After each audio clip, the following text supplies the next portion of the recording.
G'day, mate. Shall I throw a pip on the barbie for ya? Ripper. Good morning, everybody. Hey, got my my Wanderer shirt on. It's out to my family. It's a shout out to my family in South Africa. Nice. How do you like them apples? Hey, let me remind you that trading currency is risky, not appropriate for everyone. Past performance, good or bad, is not necessarily indicative of future results. Please stay small, stay humble, focus on the long term, and never risk money you cannot afford to lose. Maybe I'm just too close.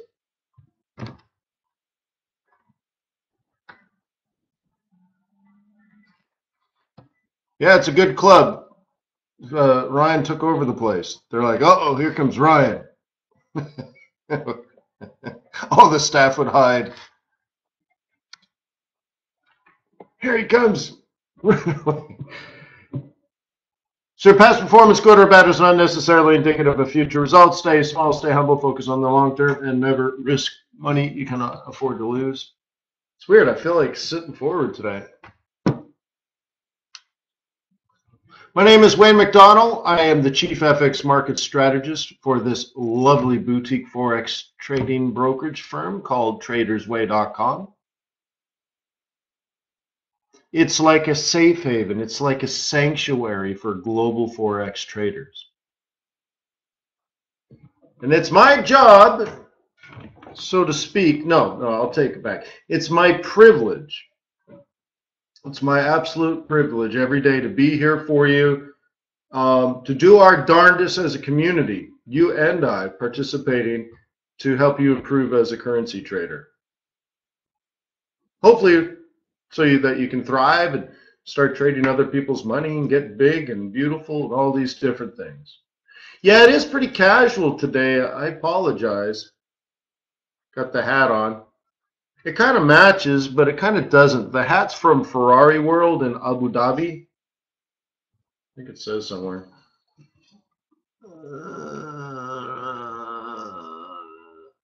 So about 5 years ago, I had a potential client that said, he said yes. And I said, well, I don't do business with people unless I've met them and looked them in the eye and shook their hand first. And he says, oh, well, when's the next time you're going to be in the Gulf region?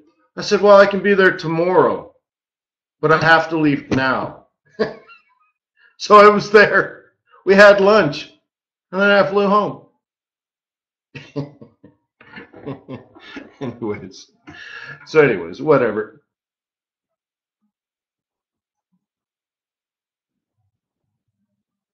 Okay. All right. So, oh yeah. So get involved, ask questions. I keep trying to wear the stupid watch. Anyways. Let's take a look at the markets. Okay, we are looking at euro dollar. Oh, snap. Well, that's pretty interesting because we have the monthly central pivot point in a weekly resistance cluster of pivots. Yeah, thanks, Brooke. Brooke, make sure I don't forget, huh? That's a good one to trade. Make sure I don't forget. Give me like a 10 minutes heads up. Cool.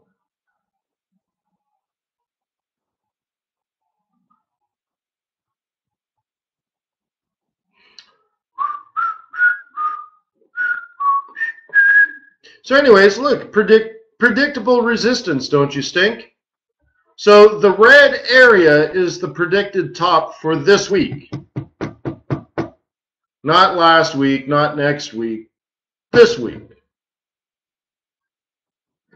And the black line here is the central pivot point for the month of October.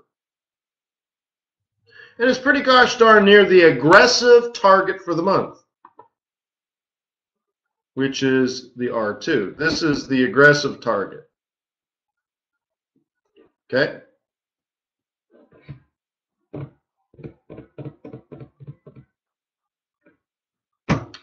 So you have to like try to predict what others would do at that level. Cool.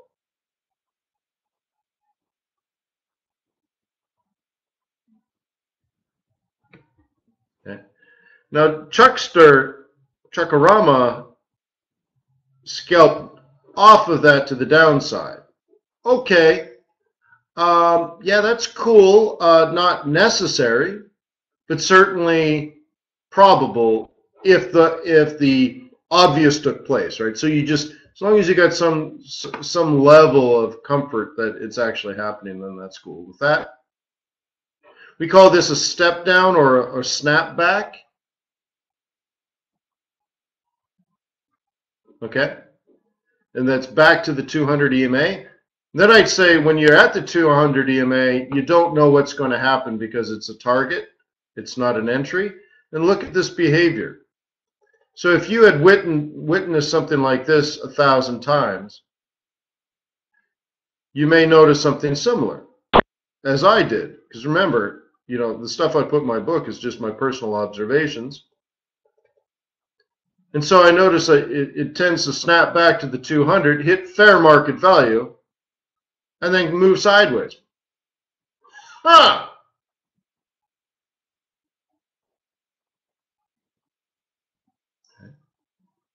What do you do with a sideways moving market? How do you trade that? What does Wayne teach you? What's in the book?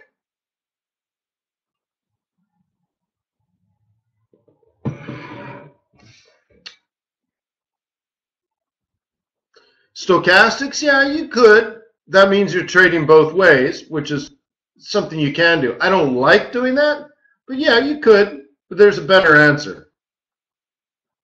Wait for the breakout, and then what? Chuck says wait for the breakout, and then what, Chuck?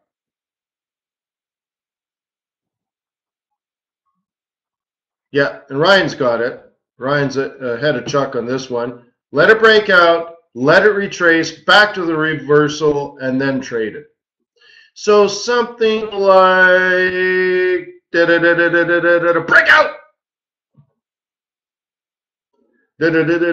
reverse out, right? Why can't you just trust in my self-righteous trading plan? When Euro deserves to die, trade it, sell it. So anyways,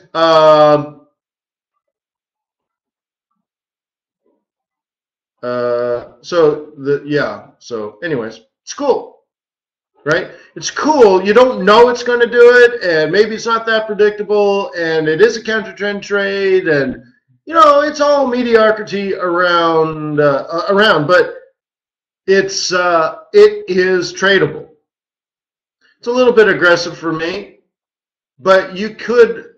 All of this is extremely doable if you have the trade plan ahead of time, right? Retracement, pullback, right? So on and so forth. So it just comes down to how aggressive you are. So like if you're a day trader, that's how you set these things up, right? A swing trader would have bought it on Monday or Friday of last week, because that's actually when we set this up.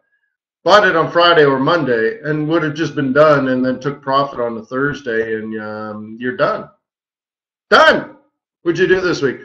Bought the Euro USD and took profit. So what are you going to do next week? Sell the Euro USD. and that's the life of a currency trader. Huh? What'd you do last month? I bought the Euro. What'd you do this month? I sold the Euro. What are you going to do next month? I'm going to sell it. I'm going to buy it back. Yeah, and it hasn't been a trendy yet this year, but you know, yeah, pullbacks are normal. We'll see if we can get our trendy to move to the end of the year. Giveness says, good life. I came up with a new t-shirt. Okay, and this is prior art. So once I tell you, you can't have it. So it's t-shirts and bumper stickers. Have a nice every day.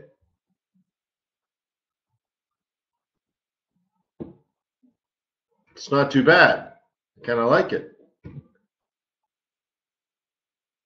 So if you're watching this on YouTube in 2022, this is prior art, right? So I'll even publish it. Publish prior art. Have a nice every day. That's pretty good, right?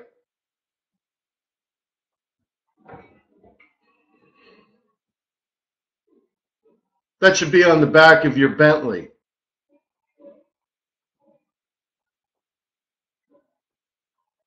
Yeah.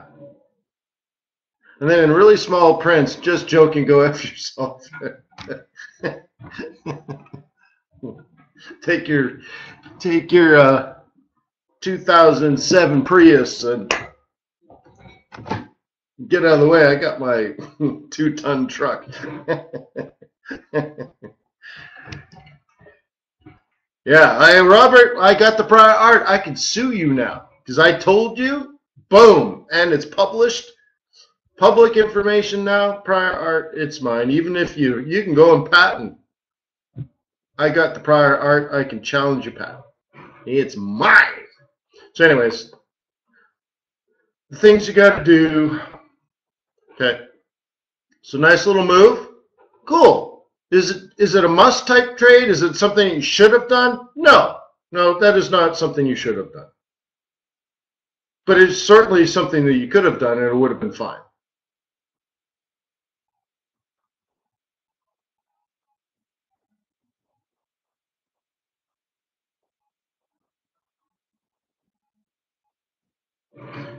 But that bumper sticker, it was funny because I read a story. The guy that did Dropbox, that originally it was set up as for people to do file sharing of illegal like movies and stuff. You know that story? And the guy was wanted for breaking all kinds of rules. So he went to Hong Kong for a while. Then Hong Kong was after him for piracy. So he found out that for like $20 million, or maybe it was only $2 million, he can buy himself a citizenship in New Zealand. So he's like, yeah, this guy's loud, right? He's got his hundreds of millions. So he moves to New Zealand and buys like a ginormous mansion. And in a very quiet, conservative Kiwi neighborhood, right? And he's doing drugs, and he's got prostitutes and loud cars coming in the middle of the night, giant parties. And the neighbors started to complain and all this kind of stuff, and all these things were fun. So he's driving around in his Ferrari, and he's got like a big thing on the back of his bumper, like "Go F yourself," but like without the F, like the full words. He's just driving around, giving it to his neighbors. F you. I'm like, what? New Zealand let this guy in? And they're like, yeah, you can have citizenship. How much money do you have? $2 million? Sure, here's the citizenship. Welcome. Jordan Belfort? No, that's the trader, isn't it? No, it was a Dropbox or something type service where, no, it wasn't the Wolf of Wall Street. No, a Dropbox, where you put your files and you share them. Well, it was the service that originally was used to share illegal files of like pirated movies and stuff. Oh, you're joking, right? So anyways, Kim.com, maybe it was, but anyways, maybe it was, but it was just funny. So he literally had bumper stickers on his like yellow Ferraris and Lamborghinis, and he was just speeding through his neighborhood. Big license plate, go F you. So anyways, it was, what an idiot. Really, literally telling his neighbors, screw you. Yeah. I think the guy went to jail, though. Yeah. No, the guy was just an a-hole. Okay. All right. So anyways, too much fun. Too much fun. I apologize. This is This is a professional situation here. I apologize. All right. So let me get my drawing tool. Here's where amateurs beat themselves up. And I think I can back out one more. Let me back out again. Okay. That's a trade plan, right? An amateur might say, well, that's wrong. It failed. No, it's analysis. That's all it is. It's analysis. Could you consider this consolidation? Yes or no? As a technical analyst, is this area here consolidation after an uptrend? I'll identify it like this. Okay? Because it is or it isn't, right? Doesn't matter if it breaks up or breaks down. That's consolidation. Will it break up or will it break down? Have no idea. Okay? But it did break out, retrace, and sell. So that's your trade opportunity there. It's bearish. By my definition of bearishness, that's bearish. Okay? It just is. Back to the 21. What's the 21 supposed to do? Dynamic level of resistance is a sell zone on a 4-hour. It's in the book. I mean, that's what it's there for. That's why we use the 21.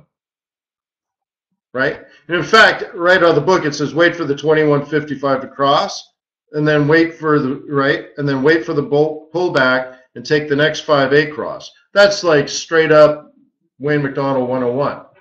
Fine. Okay? Down, down, down, down. Great.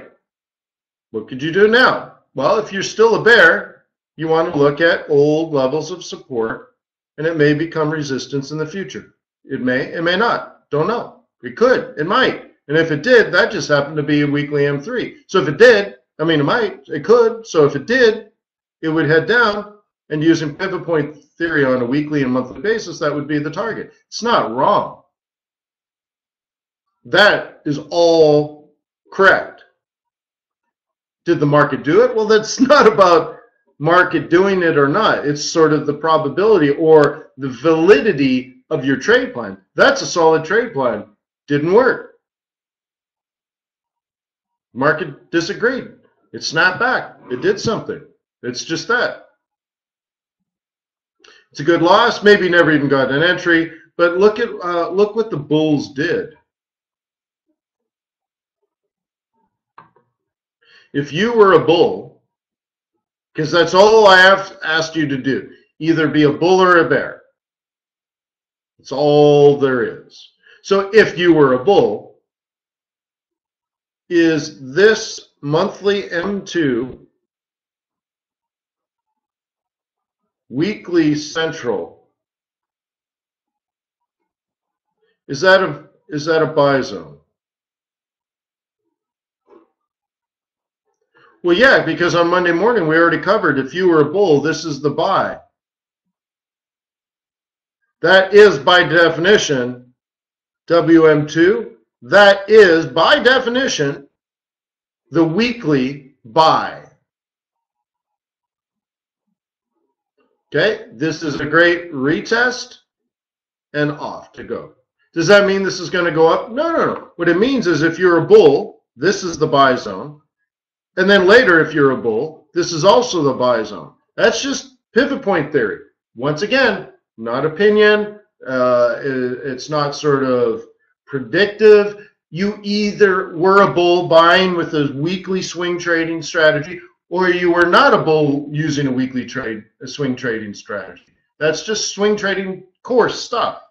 If you're a bull, that's what you do. There are no other choices as a bull, unless, especially in this situation with the moving averages down on Monday. There is no other situation if you're a bull. If you're a bull, that's that and that's that. If you're using a swing trading strategy. Great. So does this mean it's going to go up and up and up? No, remember, it doesn't mean anything. It's the strategy that you're employing, and it helps you with your entries and it helps you with your risk management. So you may say, well, based on the strategy, your target's up here. Does that mean it will go up there? No. That means that that's just what your strategy is. Okay? Now, a bear, if they were going to sell, this probably still looks pretty good. And even if you're a bull, you have to acknowledge that to a bear, that would look pretty good. So if you entered here or here, you may have to adjust your stop. Why? Because you foresee risk. So you need to manage the risk. Will it go up here? Only the market dictates that. You can't control it, but you can control your stop. You can't control your entry. You either entered at support on a weekly swing basis based as a bull, or you didn't. And if you're a bear, what would you do as a bear? Would you sell down here on Monday morning? No, of course not. Okay, so how would a bear look at it? Well, this would be a ridiculously aggressive entry as a bear. Now, you could have been because of the 21 and the move on Friday. Totally could have. Doesn't mean you had to. Where's the other price? This is the other price here. That's why we have this highlighted. Roll reversal and everything. That would be the second most ideal area. Third, now you're starving for an entry, right? See what I mean? Now what? Now you're going to sell up here at the R1, and you're like, at some point, maybe you need to take a break, bro, and wait for, how about break below here, break here, and then down, and then down, and then down. Maybe you get involved in here. But you could totally sell this, but it just seems to me, if you tried here and it failed, and you tried here and it failed, you just keep, is that your third level? I mean, you totally could. You could be stubborn. But you could also just be patient. No, Wayne, I have to trade today. I have to. Wayne, help me. I have to trade. All right. Well, maybe on a 5-minute chart. At least you could use this as a very predictable area, at least short term, right? Resistance. But you're going to get a lot of this stuff if this is what you're doing. So really kind of isolate what we're talking about now. Failed resistance, failed resistance. Now you're at third level, third tier resistance. And now you drop into a 5-minute or a 1-minute to scalp. What kind of behavior would it exhibit? Well, is the market aggressively bearish or conservatively bearish in this scenario of third tier resistance? Right? Peter says conservative. Yeah, and in fact, it may not even be bearishness that you're trading at all. You might be selling on profit taking. So if that's the case, if you're the only bear selling, but you're catching a wave of profit taking, when the profit taking's done, what kind of behavior do you think you would observe in the market or by market participants? Are the market participants bearish? You're bearish, you're selling. But are the market participants bearish? No. They're still bulls. Now maybe because they bailed on their trades, maybe there are less bulls. But there's no hardcore, empirical evidence that it's a bearish move yet. It's just some profit taking, so it's still technically bullish on the higher time frames and such. And therefore, you might get some tiptoeing back into the trade. So in market conditions like this, you often get the bigger pullback. So you can say, oh, look at this, I'm a genius, look how much it fell, look how fast it fell, holy crap, it just pulled back, so 618, 786. Well, it's still technically bullish. So in these market conditions, you should expect such a thing. Do you think you'd get such a big pullback if the market was bearish and this was a downtrend? No, you'd get a tiny pullback, probably into a roll reversal like that. You'd get a 382, not a 618. So that kind of stuff, I hope starts to click in, because that's kind of the next level up for a lot of people. Because a lot of people, like, they expect the same behavior in all situations. Well, you're selling in an uptrend, at least a short or medium term uptrend. What is that like? What is it like shorting in a short term uptrend versus shorting in a short term downtrend? You would get different reactions from the market participants, I think. Okay? Now, it doesn't mean this won't reverse, because, maybe this is an S1R1 week. No, but it started as M1, but still, clearly an opportunity to scalp there, right? Great. But maybe in these scenarios, you 25-25 OCO your way down, right?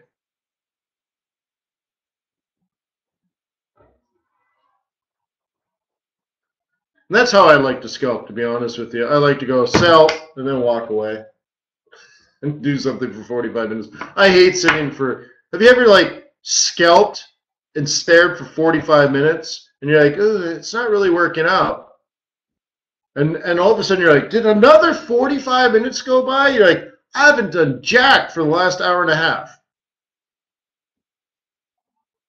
I could have just thrown down a 25-25 OCO and just been done with it. So I'm so busy now that I don't have 5 minutes to waste, right? So that's kind of the way I do now. I'm like, okay, I see that, great, sell, goodbye. Move, just drop a stop, drop a limit, move on.com, and I'll find out later if I made money.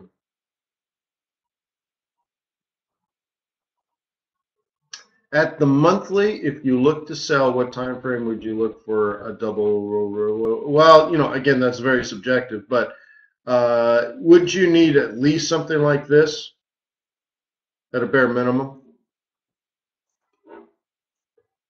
Okay. Do you like the divergence? Does the divergence on the I guess it's an hour chart, is the hourly divergence something that puts you bearish? Right? You see it, right?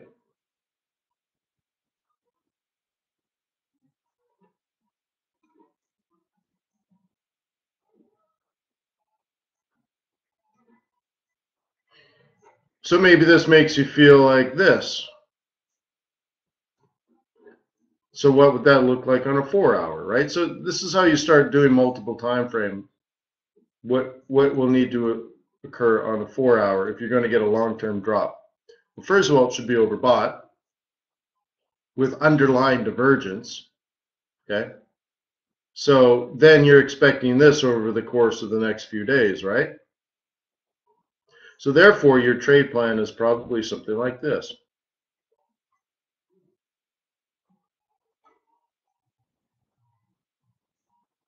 Okay. Which I believe we did talk about, I don't know, last week or something. But whatever. This is what your overall trade plan would be. Okay. So if that's true, you should post it on Forex.Today and say, this is what I'm going to do and why. And then do it. See, right? And find out how you do. And observe what you did right, what you did wrong.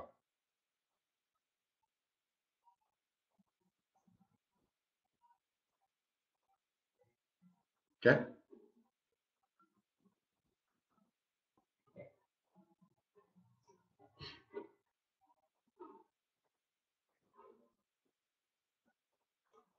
Your target would still be about the same, wouldn't it? So what are you selling at 33? Your target's 27, 28. Conservative target is 28. Aggressive target is 26. So sell it at 33, going for 26. Could be a rabbit, could be. Okay. The fibs say it's only going to go down to this 27, 28. So sell at 33, going for 28. Only 500 pips up. But it might be worth it for some of you.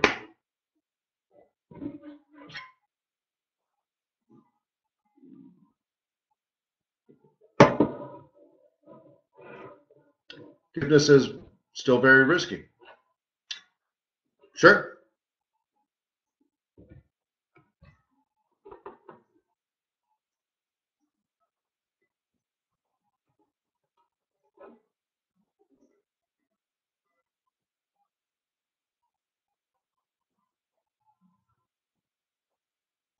The interesting thing is the ultimate sell is actually at 35.5.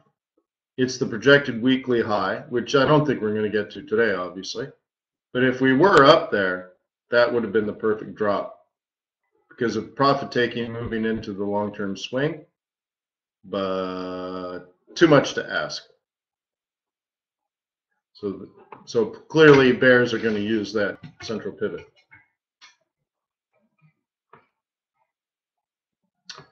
And I'll pick gold tonight. Let's see, oil. How many amateurs do you think got sucked into that drop? You probably couldn't stop laughing. What a bunch of idiots. Oh man, don't you just love idiots? Yeah, buying it's the way to do it, huh? You must have just been laughing. Look at it falling, what a bunch of fools. How ridiculous. Now, you must have been smiling too, because like, damn, we talked about this for days. We talked about this for days. Hey, look at the big red candle. I think I have to sell. Look at the big red candle. I think I have to sell. Sure, sure, sure, sure. Yeah. Panic, panic, panic. It's good though. I mean, I prepared you for so long and in such painstaking detail that it just must be funny for those running around like chickens with their head cut off. It's falling, it's falling, it's the end of the world. I mean, gold, dang it.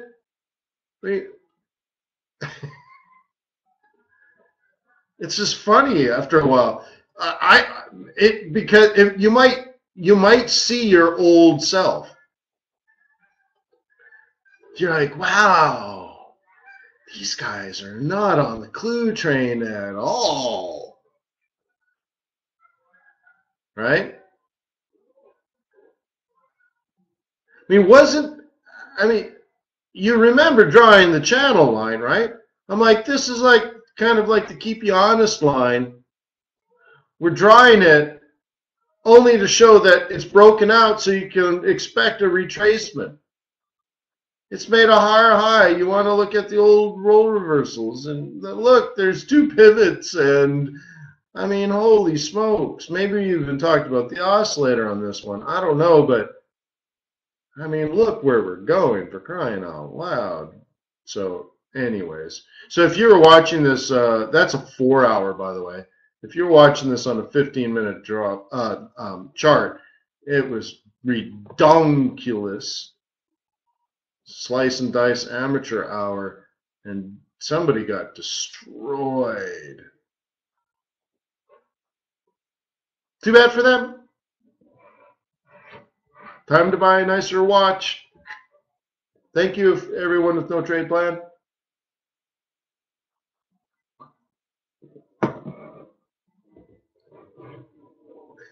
Piggy, piggy, piggy, can't you see? Yeah, I like to stuff my pig full of pips for Thanksgiving.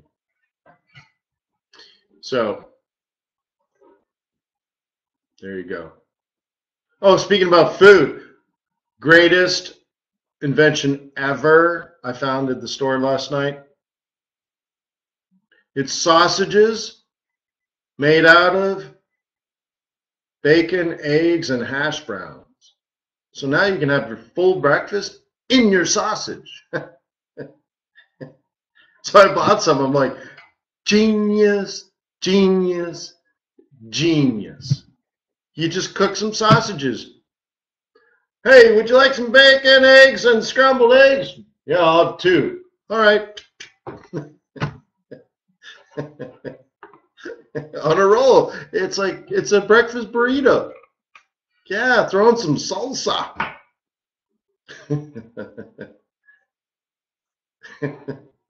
Like, who's got time for a legit breakfast, right? There you go.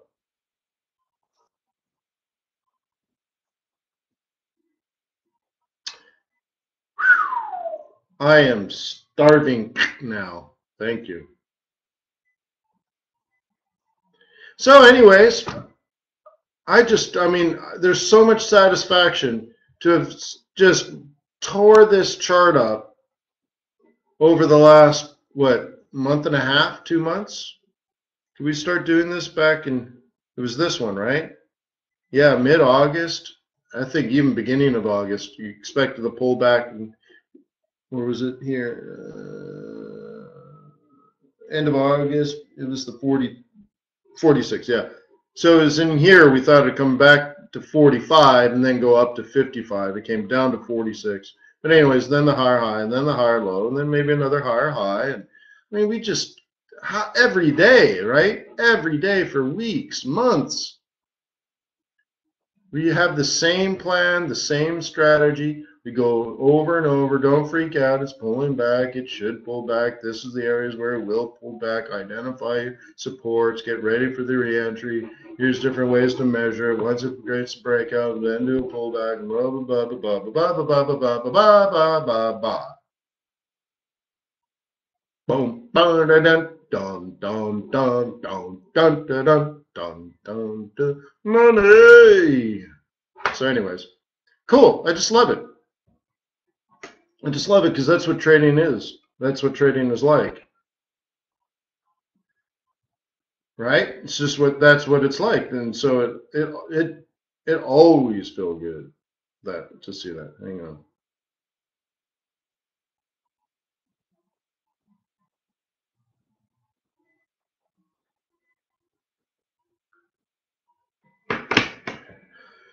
All right.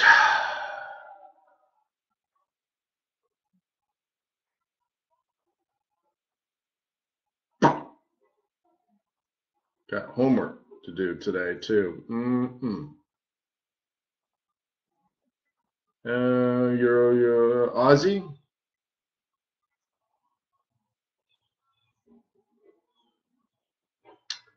When you analyze our previous trade plans, do you see a bullish setup or a bearish setup?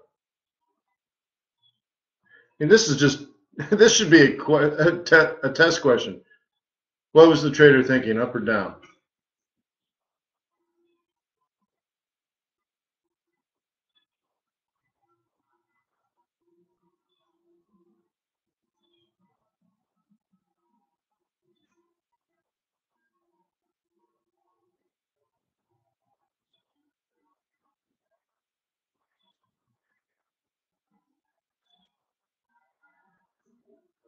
Cool.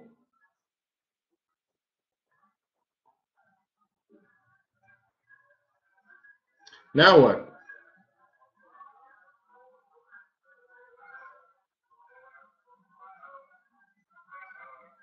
I changed the time frame.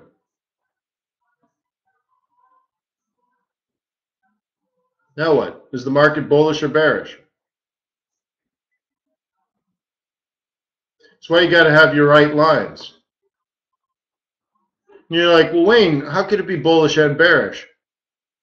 Well, it's bullish and bearish when you lack a bias or a strategy.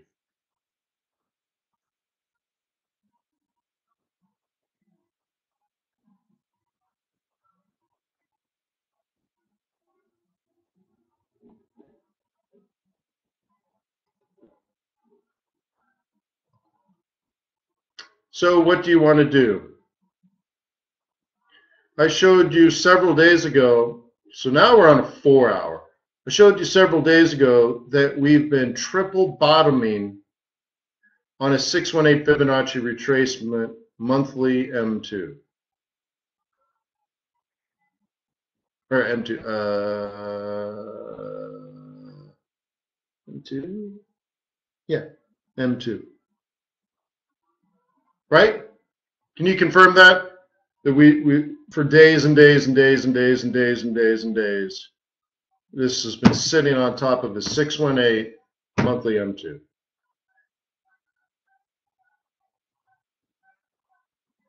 So what could your plan be on the 4-hour?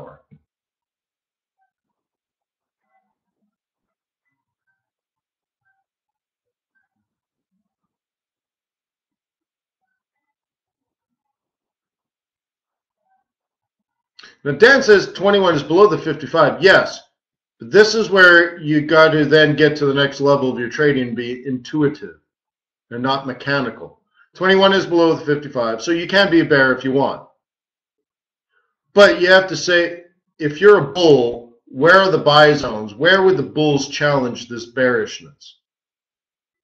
And as I explained yesterday and the day before and the day before that and probably the day before that, that is the exact price in which you would expect a bull to challenge the bearish market, the 618 monthly M2. I mean, it's like ridiculous prime time. You got to do it if you're a bull. You have to do it if you're a bull.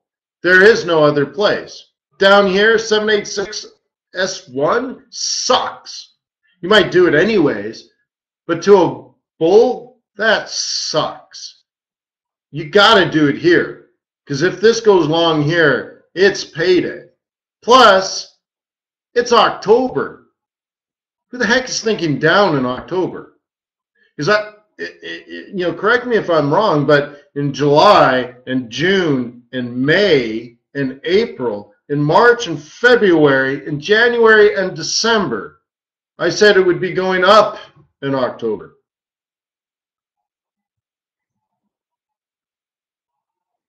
So if it's going to go up, it's got to go up there. Down here sucks. Right? Look at the book or take the course. It's like if it goes up in the month of October, you're on your hands and knees praying for M2 to hold. Please hold. Please go up, Aussie yen. Please.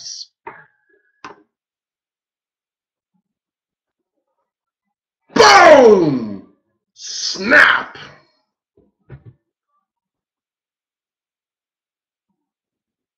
What an amazing coincidence. Right? What an amazing coincidence that it tripled or quadruple bottomed at the exact price we would be on our hands and knees begging for. Huh. What a great random walk that was.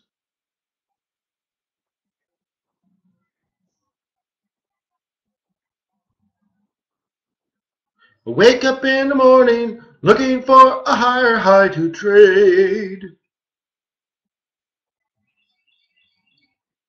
So, what do you do now?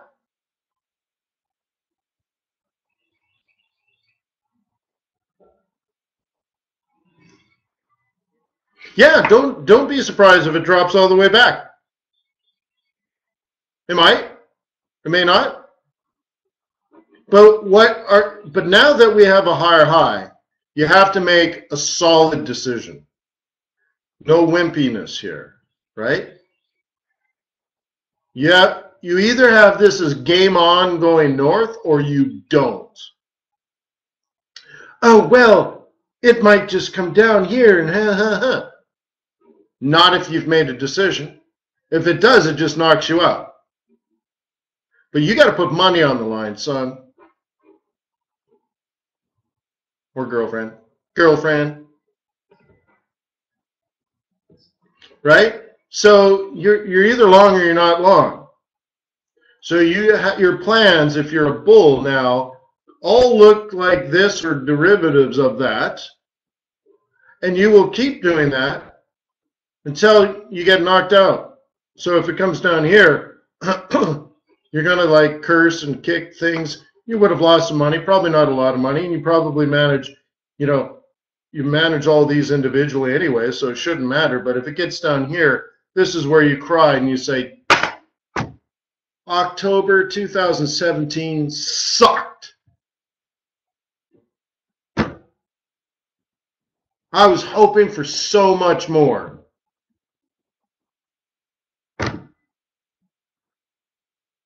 Okay? But are you still going to try to make more than 1,000 pips this month? Or are you just going to go after crumbs still? You going for crumbs? 20 pips here, 30 pips there. Oh, I made over 200 pips this month. I'm so happy. Is that really what you want? What is your plan? What are your goals? Are you clear? Are you clear in your objective?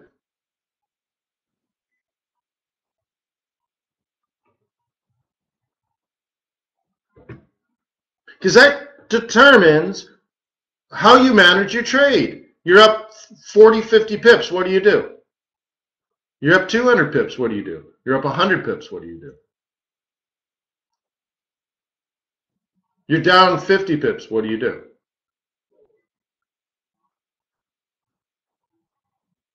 You have to have a clear and precise strategy, right? Goals, objectives.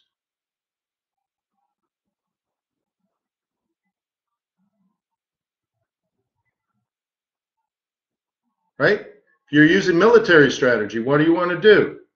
Cut off the enemy's communications, capture the bridges, control the ports, go after their ammo dumps, recruit resistance.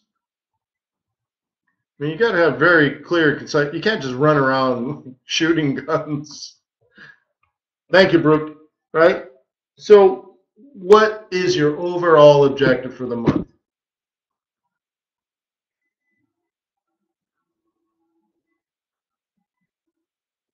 Some people say not to look back, only forward to the right edge of the chart. You can explain in your brief. I've been here a couple of days.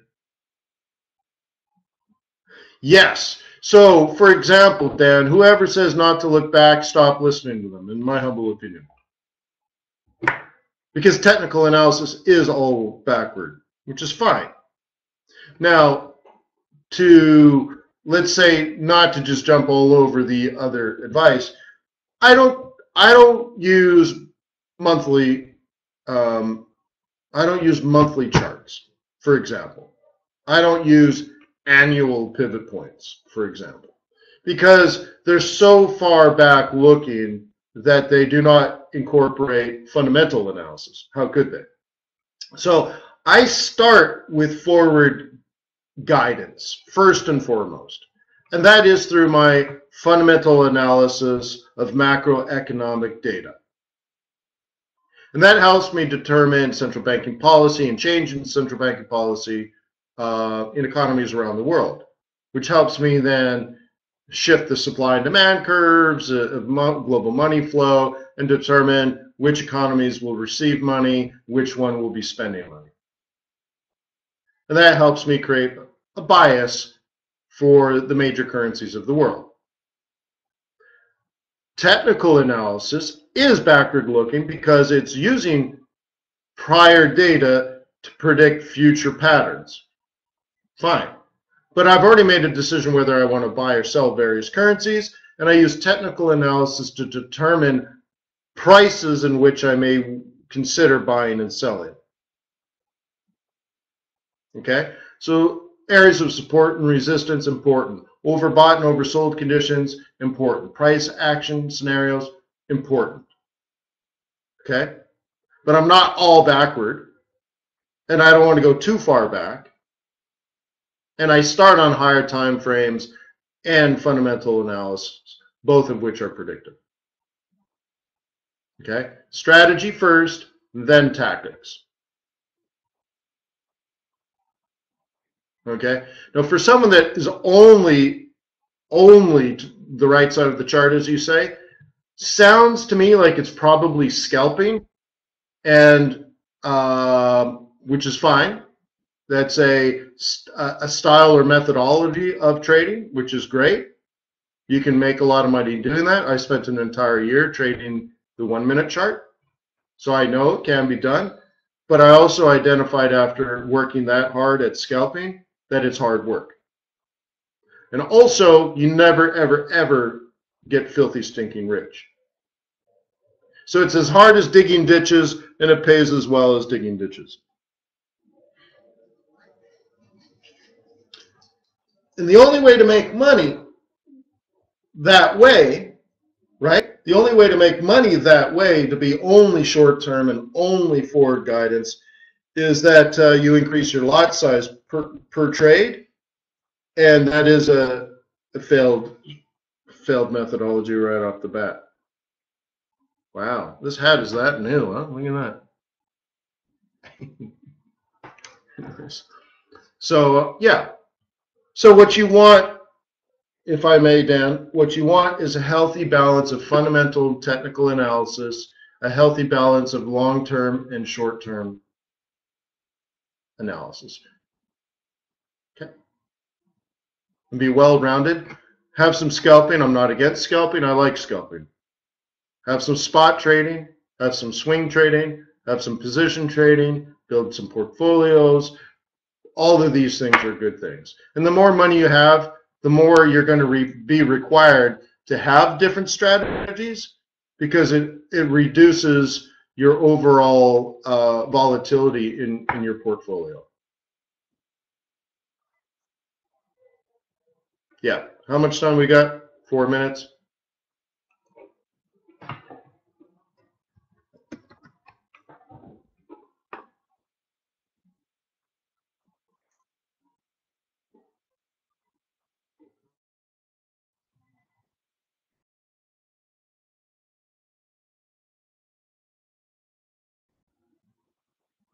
So the China and India trade balance data was disappointing, huh?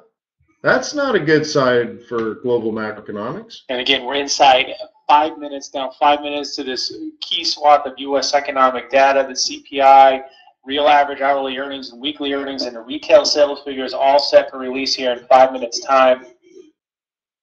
CPI in the headline expected up 0.6%, month over month, and 2.3% year over year. The core expected up 1.8% year over year and 0.2% month over month. Advanced retail sales expected up 1.7%. The control group expected up 0.4%. Ex autos and gas expected up 0.4%.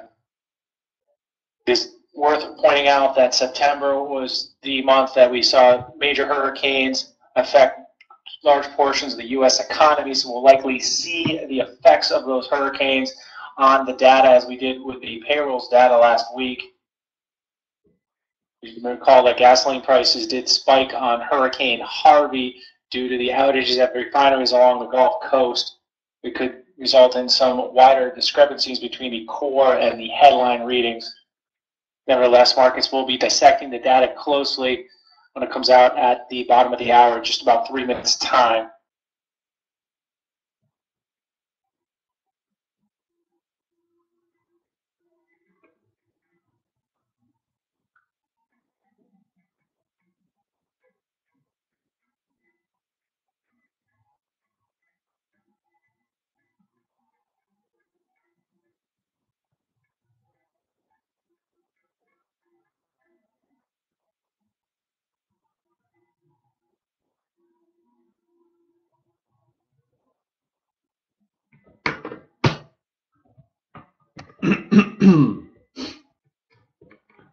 All right.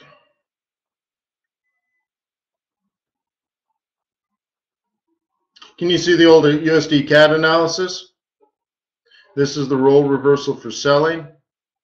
You can see you could certainly have it a little bit lower based on that low. I think we drew this quite a long ago. I think we drew this when we were up here. But anyways, you can see it kicked off this bottom for the sell, but then failed at the support pivot, also having failed to reach its bearish target. Remember, anyone that shorted here was targeting here. So all it did was go down to our two levels, right? So it got kind of in there. So this buy and then higher high can potentially be you know, the birth of the reversal. Okay. But on the 4-hour chart, maybe it was never a reversal to begin with, or maybe it's still sell up here, isn't it?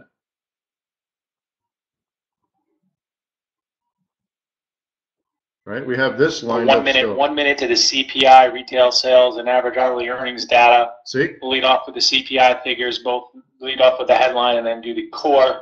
That could still be a Then sell. work to the retail sales and real average hourly earnings.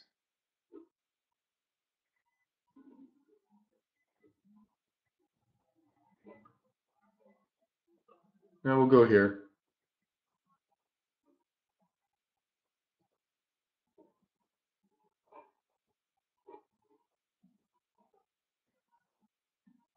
We'll use the standard scalping strategy.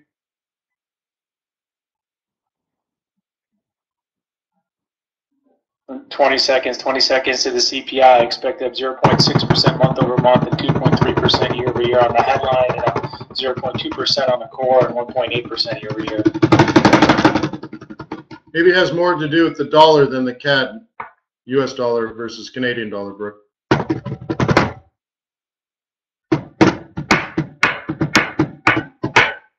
CPI 0.5% on the headline, 2.2% below expectations. The core is 0.1% and 1.7%, so 1/10 below on both the headline and the core.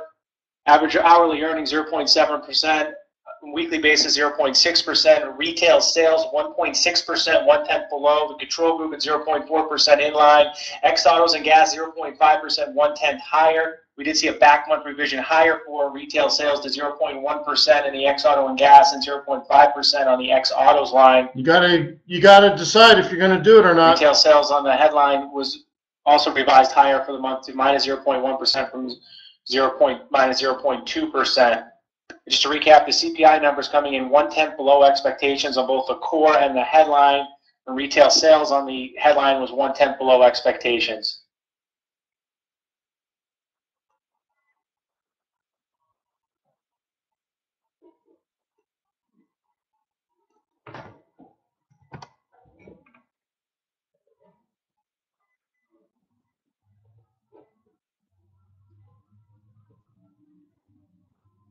No pullback. So what they're saying is no Fed rate hike, huh? We'll have to Overall, check. the reaction in the markets is relatively muted. 125.19 in the 10-year, no future ran up to 125.20. You'll have to check the Fed funds rate. 2 basis points. We have seen some marginal buying in the along the Treasury curve in the It's a bit too high, don't you think? Come in 1/10 below expectations. The US dollar slightly softer following this slight miss in CPI and headline retail sales. I think this is where the red candles start kicking in. And just to recap, this was the September data, which was largely affected by the hurricanes.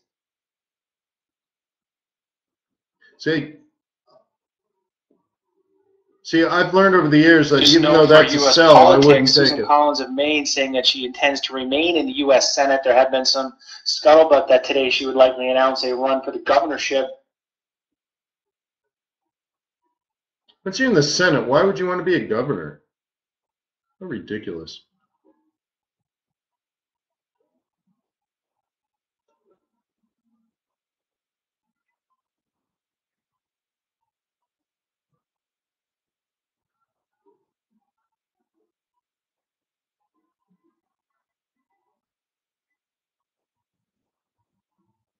Looks like there's just no trade on this as a scalp.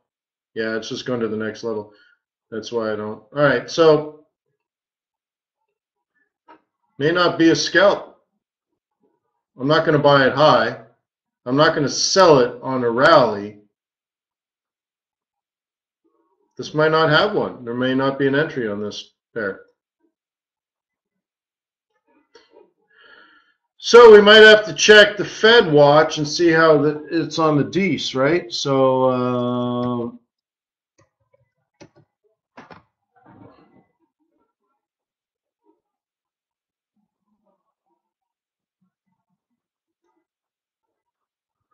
let's check the Dece.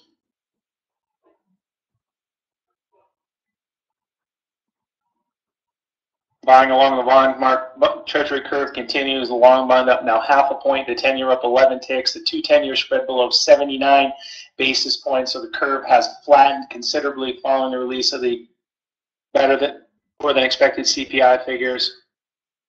Yeah, so it was higher, wasn't it? It was in the mid-90s. Now it's in the high 80s. Now for the third time in 24 hours, we're hearing from the Fed's Rosengren beginning his speech in Boston. He was doing the rounds on television last night and this morning,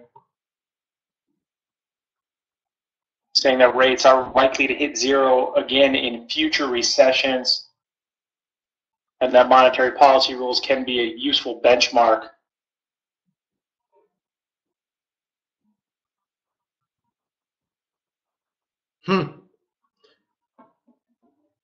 So here's where the dangerous sell is, but I would pass if I were me, because I have hardcore rules. I either trade the retracement or I don't.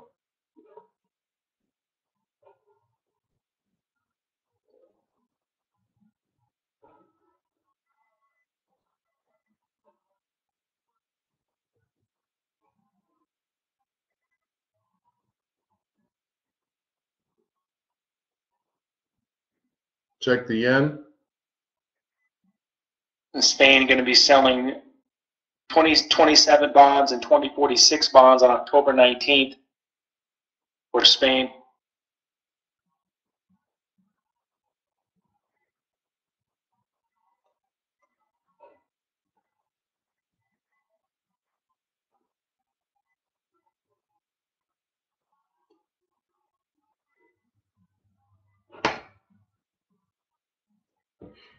So the question is, if you enter down at support, do you move your stop up to here yet?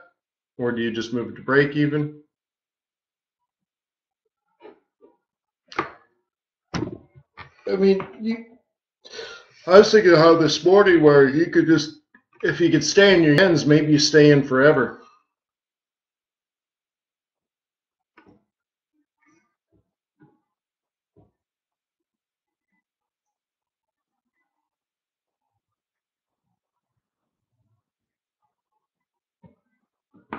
Yeah.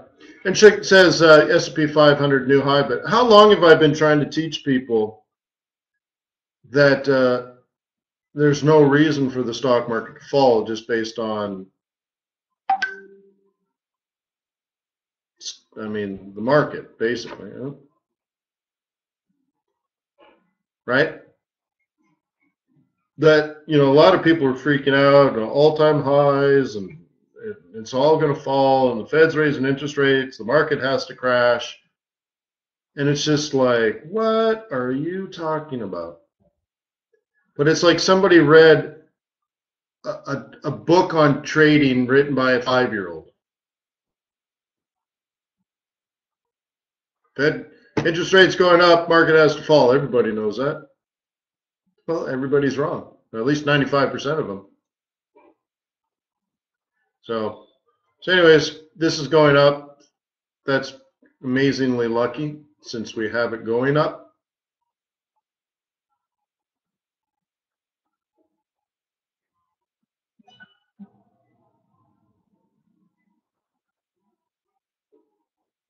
All right, my other projects are going crazy. My phone's buzzing and Skype's pinging. And Now for Libya, corn oil production of their Sharara field is about 220,000 barrels per day, according to a source.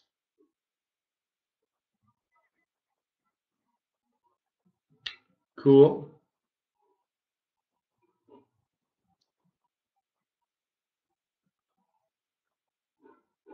Oil didn't budge.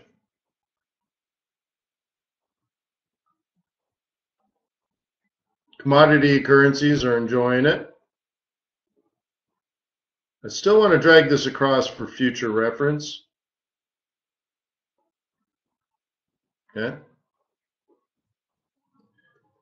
And we'll look at this. Oh, I don't want that.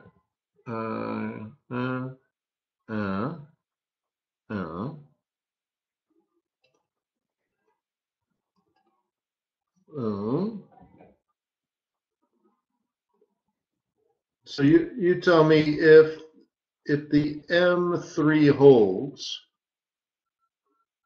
where does this go? Well, the first part of this is still a sell zone up here, so their target's going to be down here. So let's say the conservative target is this roll reversal. But the monthly target is still about M3. It didn't go high as R1. So we'll play it as a short-term breach of M3. So therefore, this goes up next week and then may fall further. And what's the ultimate target? That will be the M1. But that would take the next 2 or 3 weeks, blah, blah, blah, blah, blah. That would, in this scenario, you would expect Canadian dollar strength, oil up, gold up, US dollar down, Aussie up. Potential whipsaw. Well, again, put the factors together. Do you think gold will go up? Do you think oil will go up? If so, if commodities are going up, wouldn't commodity currencies go up? And if gold and oil have gone up, wouldn't that also pre-assume or presuppose US dollar weakness? And if you, right? And then on top of that, lower interest rates for longer, maybe to some point the way to more world growth, because money will continue to be cheap. But also, what's happening with the euro? I mean, I'm assuming you're reading the ECB stuff, right? So you know market sentiment has changed. Wow, look at that here. You know, or should know, market sentiment has changed for the euro because now people are pricing in the ECB cutting their quantitative easing in half, which is otherwise known as a taper. And when they taper, the currency goes up in value because that means they've printed a bottom in the weakness. So it's like one of those things, like one would just assume you know these things, or you should. I mean, it's happened over the last 24 hours or more. So, I mean, so there's money going to Europe,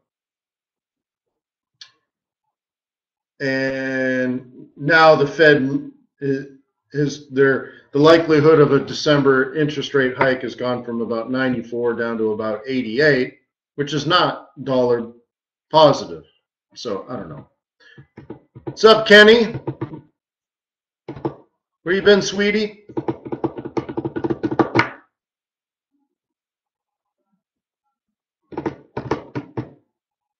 Moved to China? Where'd you move to?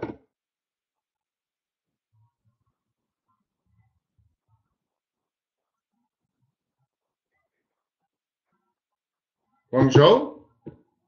Nice. Beautiful town.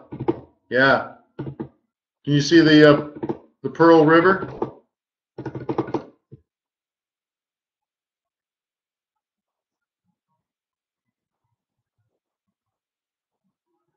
Cool. Yeah, when I drive. Yeah.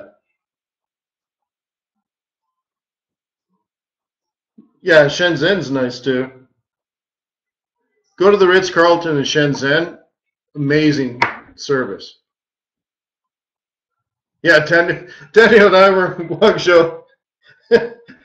And we had this great time. Sitting outside having this great lunch and had a couple cold beers, had some nice fermented tea. And it was all good, right? And then I'm like, hey, and we're having some nice soup, and I like soup. And I'm like, hey, man, we got to have something like memorable, something crazy, a little on the little edge. And so I'm like, hey, seahorses, look at these live seahorses. And they're like in this fish tank. They're like, don't kill me, don't kill me. I'm like, let's kill these guys. So we order them up, and they make soup out of them. And so I'm eating my seahorse soup. I'm like, oh, I got to get photos for the kids, right? We're right there on the Pearl River. Very beautiful. I'm like, click. Hey, I got to send this to my daughter, my 10-year-old daughter. Hey, look what I'm eating. By the way, don't send your 10-year-old daughter images of you eating seahorses. I'm just saying. Bad news. But anyways, Guangzhou, killer town. Somebody says, hey, gold up. Toomey says gold up. All right, great. We already knew that. We covered that 1 week ago. We talked about it here, that gold was going to go up, right? How many people attended non-farm payrolls and were like, yeah, gold's going to go up, oil's going to go up, Aussie's going to go up, USD CAD's going to go down, US dollar's going to fall, set up 9 trades, and they're all like boom, boom, boom, boom, boom, boom, boom, boom, boom, boom, boom.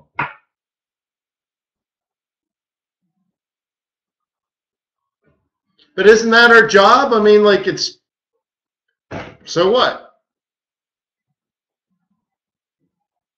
Gold is going up. Yeah, yeah, great. Great, nice. So somebody's starting to buy it now.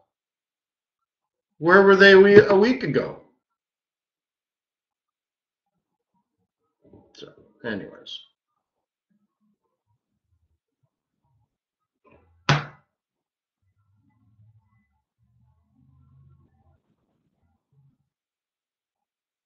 Well, the Fed is slowing down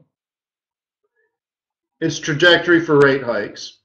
They've also said they would rather, reduce their balance sheet and not raise interest rates. But it's kind of hard because that's kind of the same thing. But it's more, you got to always remember, though, too, it's always relative to other currencies. Okay?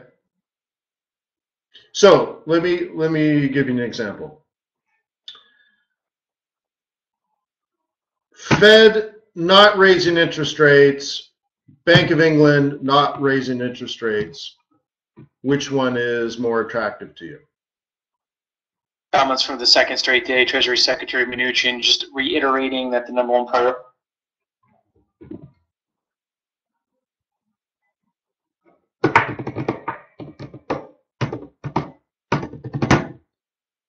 Okay, Bank of England not raising interest rates, and the Fed raising interest rates. No, wait, scrap. Interest rates are the same in the United Kingdom and the United States. Okay, great. Neither of the central banks plan on raising interest rates. Which one do you like better?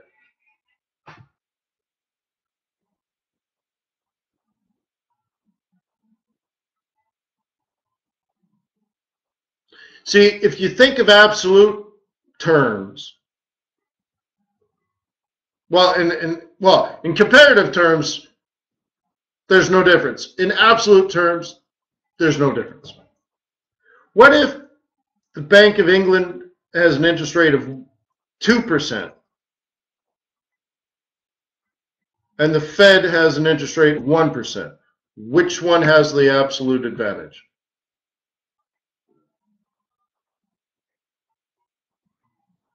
The Bank of England. What about a comparative advantage? They're both holding interest rates the same, as steady. Comparatively, they're the same too. The UK would win absolute and comparatively. Okay, they're both holding interest rates the same, but the UK pays higher interest rate. Absolute terms, Bank of England wins. Comparative terms, the Bank of England wins. Because there's no difference. Their policy is on hold, but the UK has a higher interest rate. Then some time goes by, Bank of England does not move their interest rates. They have no plans on moving interest rates. But the Fed does raise interest rates. The interest rates in the United States are lower than the interest rates in England. So who has the absolute advantage? UK pays 2%. The United States was paying 1%, but now pays 1.5%. Who has the absolute advantage?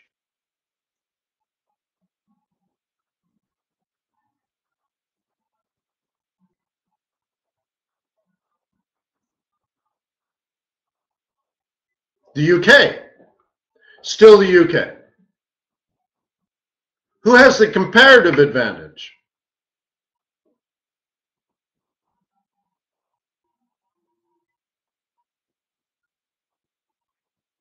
The United States of America has a policy of raising interest rates. So if you buy interest rates today and you expect them to go up in the future, then you want to be on that horse, even if it's less than the other one. Okay? Uh-oh. So it's based on future expectations because it has to really to do with bonds. You should take a course on bond math, future values, and all these different things, okay? Because we're really bond traders. We just trade the currency side of the bonds, okay? So future expectations, so on and so forth. So, and therefore, the UK has an absolute advantage, but the United States would have a comparative advantage. And therefore, the pound dollar in the second scenario, the pound dollar would be falling even though the pound has a higher interest rate. The world thinks the Fed will continue to raise interest rates in the future. Therefore, it'll have the comparative advantage compared to the UK. And the pound dollar would probably be falling. Meanwhile, you're reading your textbook and it says the pound pays 2%, the United States pays 1.5%, so the pound should be stronger. It's just not true. That might be absolutely true, but not comparatively true. So you'd have to wait until the Fed stops raising interest rates, or the Bank of England announces that it also wants to raise interest rates in the future, and then it would swing around the other way because they're already at 2. So if they think it's going to go to 2.5, then they would again have the comparative and absolute advantage, and then you'd want to go back pound. Okay, it's always comparative. In currencies, we have 2 currencies, and you compare them. What is the central bank policy of the currency on this side, and what is the central bank policy on the currency on this side? And then on top of that, what is the expected central bank policy of this currency in the future, and what is the expected central banking policy of this currency in the future, and compare the two. Which one is the winner? Which one is the loser? And it's not usually in absolute terms like the textbooks tell you, because remember, people is stupid. It's usually, based on my observation, the comparative advantage of the 2 central bank future actions.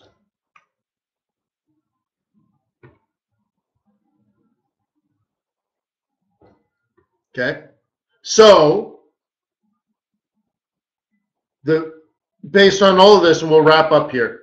Based on all of this, the central bank in the United States, based on economic data just recently released, is expected. The market has lowered its expectations for the Fed to raise interest rates in December. Maybe not by much, but that's weakness for the dollar. Enough said. Okay? However, in Europe, the ECB is now expected to announce a tapering in their quantitative easing program. They will still print money. It's not really printing money. They will still buy bonds. They will still expand the balance sheet of the Eurozone. They are still way below their inflation target. They still need extraordinary measures. Their economy generally still sucks, but their currency should go up because they have a comparative advantage. They are slowing down their policy of easing, starting the process that would start the process of normalization, which is a form of tightening, which is a form of raising interest rates, which means if the Fed is less likely to raise interest rates based on future expectations yesterday, and the ECB is more likely, in a weird reverse way, to raise interest rates in the near future based on yesterday's expectations, then we just went from a negative to a positive, and from a positive to a negative, and euro dollar goes up. See? It's just that easy.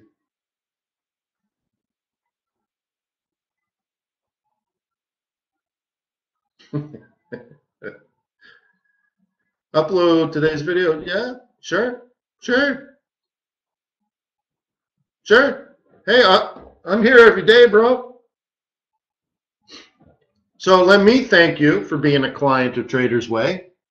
So you guys are thanking me. You don't need to thank me. You need to open up an account at TradersWay. And if not, you're a lurker and a leech. And that's not cool, bro. Right? Nobody wants to be a lurker and a leech. Also, please post trade plans on Forex.Today.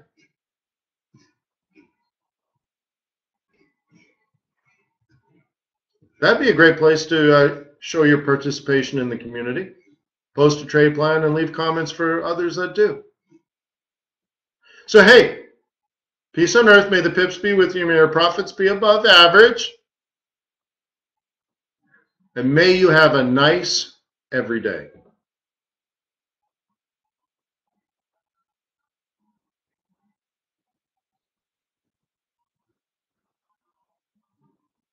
Yeah, today's supposed to be a good day. So I'm looking forward to like bottles of champagne and having some fun stuff.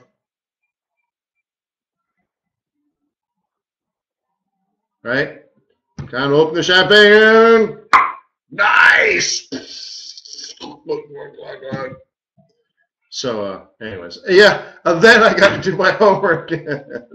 Stupid freaking Harvard.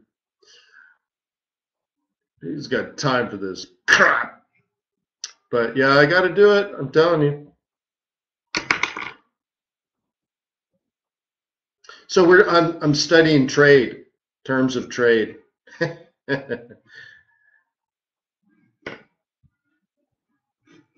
Nice.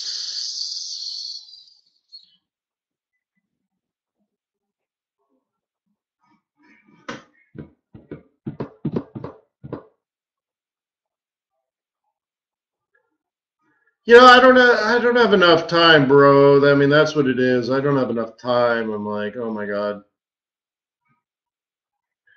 You should see me like, it's 5 o'clock in the morning. I'm outside with a dog in a leash. She's trying to poop, and I'm on my phone. I'm in a meeting, 5 o'clock in the morning. Oh, I'm in a meeting. Oh, did she poop? I don't know what's going on, and I got to go back, and I got to get the kids, but I'm drinking a coffee, and I got to think about it. It's like this all day. Like, I'm missing breakfasts. I'm missing lunches. I'm just like, I'm all over the place. So amazing.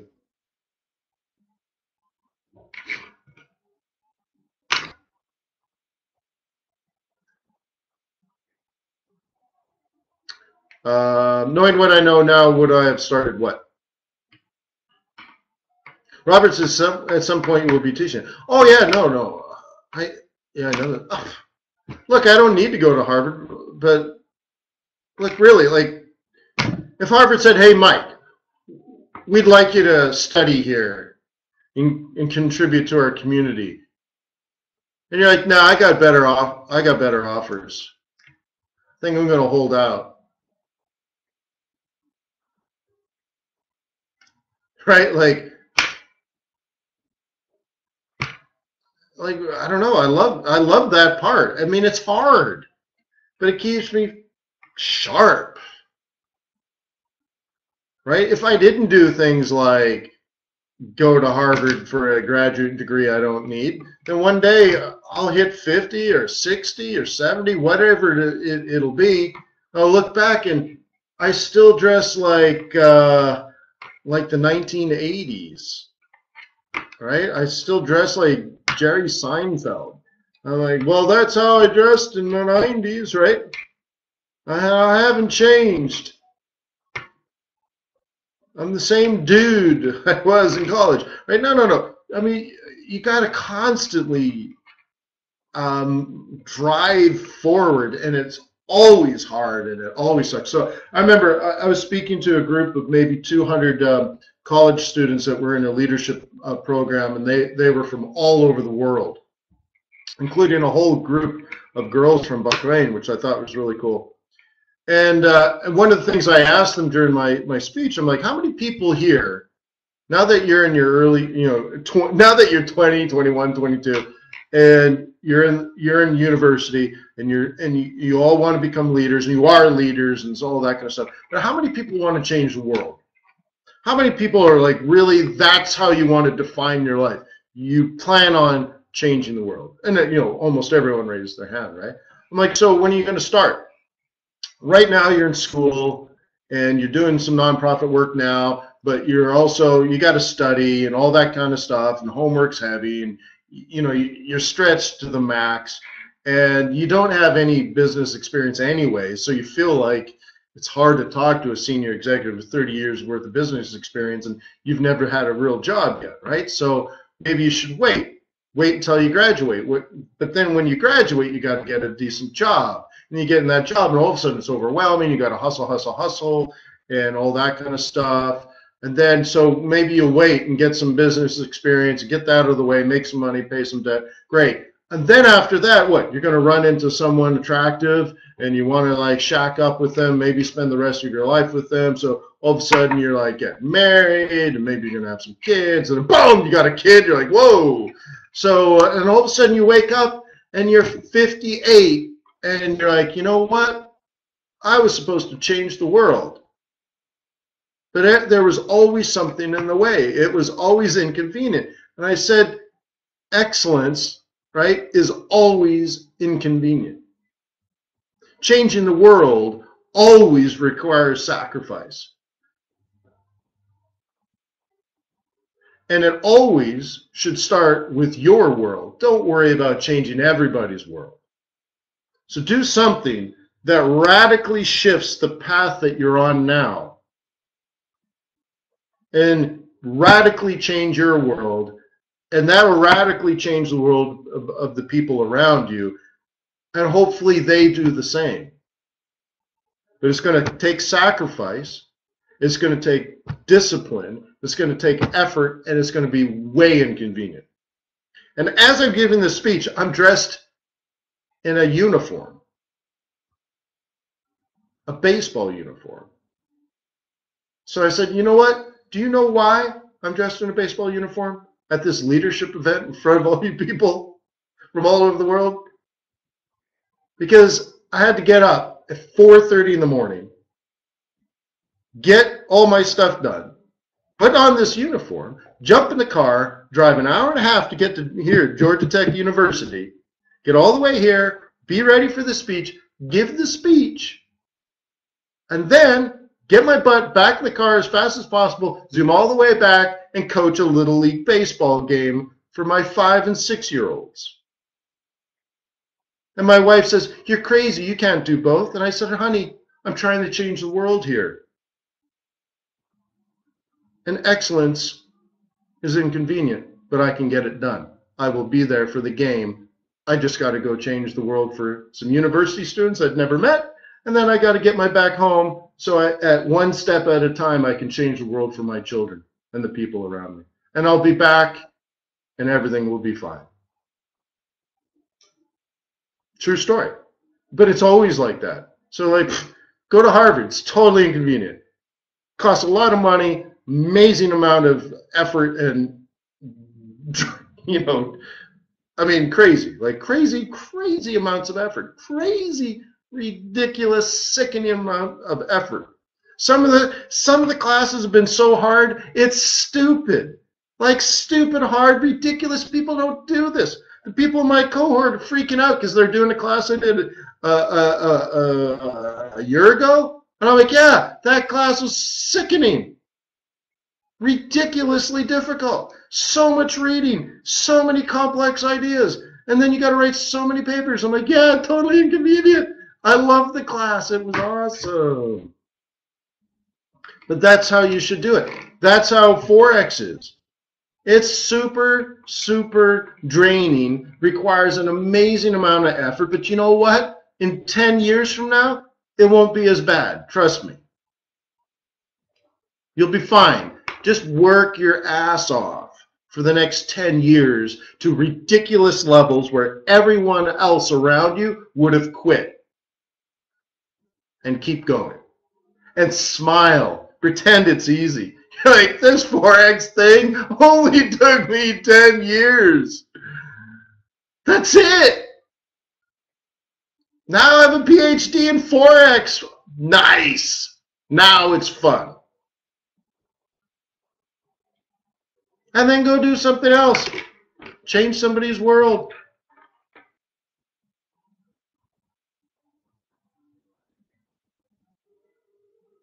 And then have some fun doing it, huh? Cool. I'll see you Monday. Thanks for being on my team. Thanks for being a client of TradersWay. Namaste.